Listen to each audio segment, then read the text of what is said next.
Hola a todos y sean bienvenidos a un nuevo video de Editorial Mictlán.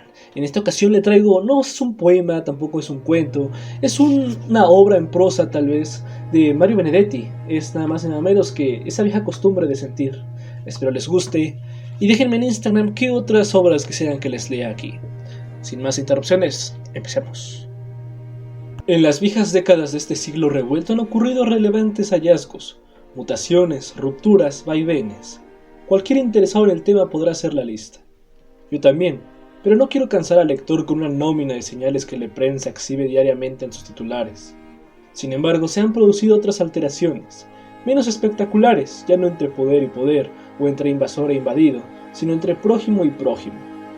Como extraña derivación de tales reajustes, los sentimientos están pasando a la clandestinidad, la violencia como abrumadora propuesta de los medios audiovisuales, la desaforada obsesión del consumismo y la inescrupulosa persecución del sacrosanto status, el fundamentalismo del confort, la plaga universal de la corrupción, la represión ilegal y la otra, la autorizada.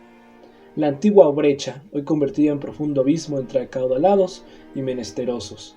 Todo ello conforma un azote colectivo que castiga las emociones. Cuando no las expulsa, las exilia.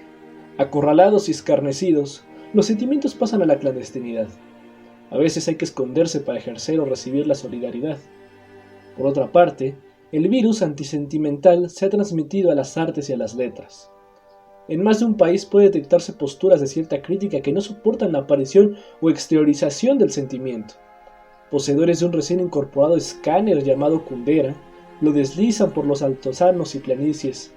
De cada nuevo libro, nueva canción o nuevo drama, y cuando tropiezan con algún sentimiento rezagado que aún no ha pasado a la clandestinidad, se atropella.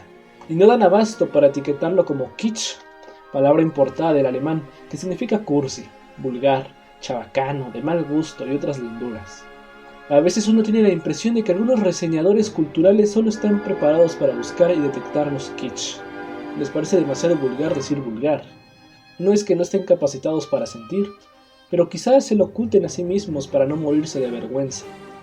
Curiosamente, estos fanáticos de Bukowski, sus borracheras, sus eructos en televisión y su sexo explícito, suelen ignorar olímpicamente a Henry Miller, quien también se emborrachaba y fornicaba explícitamente, pero lograba meter todo eso en un clima de poesía, casi de misticismo, y así elevaba su realismo sucio, avant la lettre, a la categoría de arte universal. En este hoy, agobiante, la agresión al sentimiento comienza desde la infancia. Hace 60 o 70 años, y aún más, los niños leían a Verne, a Salgari, los más precoces a Dumas, pero también se entusiasmaban con un libro mucho más ingenuo, Cuore, Corazón, del italiano Edmondo de Amicis, a quien Benedetto Croce calificó de non artista puro, ma escritor moralista. Es posible que ahora, resecos por mezquinidades y laceraciones varias, juzguemos aquella obra como sensibilera. Pero lo cierto es que en las infancias de varias generaciones cumplió una función no despreciable. Enseñó a sentir. Aún considerando las blanduras y compunciones del pícoro escribano florentino, Sangue Romagnolo, Odagia, Penimi, Aleande y otros relatos de Cuore, ¿no constituía aquel libro una educación sentimental menos desalmada que los monstruos extraterrestres, los pistoleros galácticos o las ametralladoras de rayos cósmicos que hoy pueblan las jugueterías, los árboles navideños y las pesadillas infantiles? La vieja historia cuyo fin es anunciado con tanta soberbia por un reputado nipo-yanqui quedará paralizada en este cruce de violencias. Mientras los politólogos intentan responder a ese interrogante, el sentimiento auténtico es desalojado por el frívolo programado.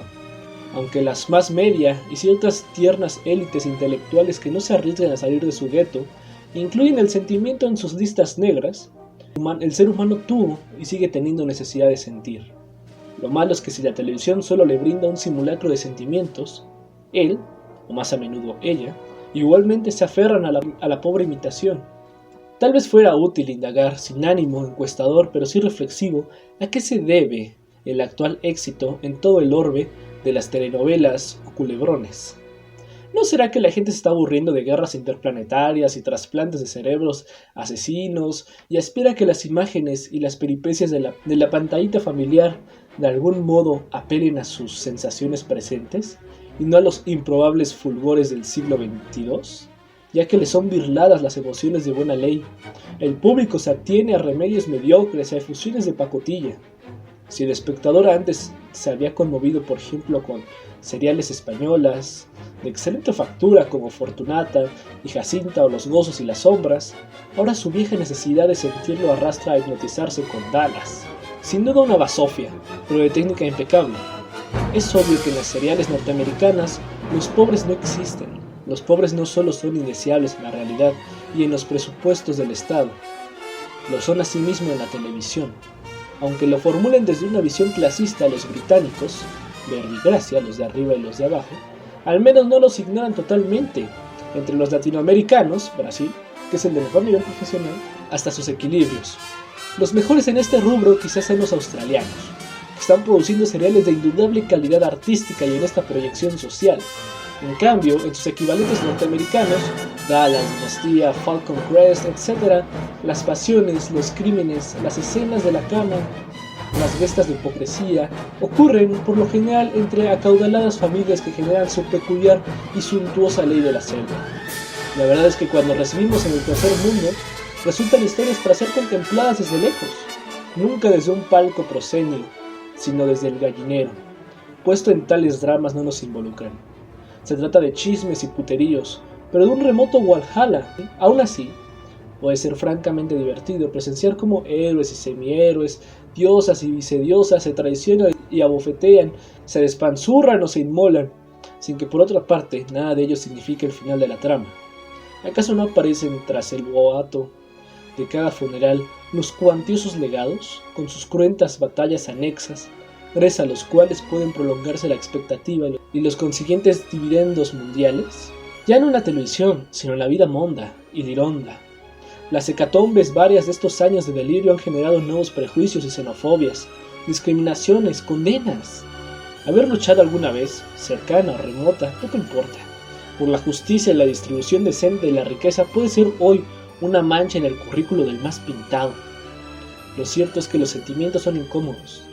No caben en la computadora, no pagan impuestos, no convocan multitudes y ya ni siquiera hacen goles. Por otro lado, la televisión enseña a sus mirones a aburrirse de los indigentes y a entretenerse con los espléndidos. Es claro que también los pobres se aburren de su pobreza. Un anónimo humorista uruguayo, Pergueño, hace poco un chiste tan macabro como verosímil. El Uruguay no es un país subdesarrollado, sino en vías de subdesarrollo. No obstante, antes de hundirse en este subdesarrollo y en la inestabilidad programada desde el poder, la gente busca afanosamente volver a sentir. El sentimiento es una vieja costumbre, y en el fondo el hombre y la mujer corrientes no se resignan a perderla. Para el publicitado y congelante posmodernismo, el sentimiento no cuenta, es apenas un insignificante rescoldo de romanticismo. Es claro que para el posmoderno, son tantas las cosas que no cuentan que el sentimiento es tan solo tan inmolado más. No obstante, en los países en vías de subdesarrollo, donde el fabuloso consumismo de los sectores privilegiados puede llegar a ser una insultante exhibición para aquellos hombres y mujeres que ni siquiera tienen seguros el techo o la comida, el sentimiento es aún un refugio, una cantera. En un mundo donde, al decir del cardenal Roger Echegaray, el capitalismo se siente debilitado por su propia victoria y busca una ética como nunca lo ha hecho. El sentimiento podría ir saliendo de sus catacumbas, ya que el capitalismo, por más esfuerzos que haga, le va a ser muy difícil encontrar una ética que nunca tuvo. En el pasado, después de Cristo pero antes de Kundera, el sentimiento representó una fuerza vital, un sostén y un resguardo de la ética. Quizá hoy el sentimiento solo pueda movilizarse a golpes de utopía. No estaría mal, después de todo. Las utopías, realizadas o no, pero siempre generosas y abiertas, han funcionado muchas veces como sistemas de circulación del sentimiento. Y es obvio que el mundo en crisis necesita esa savia, esa vieja costumbre de sentir. 1992, Mario Benedetti.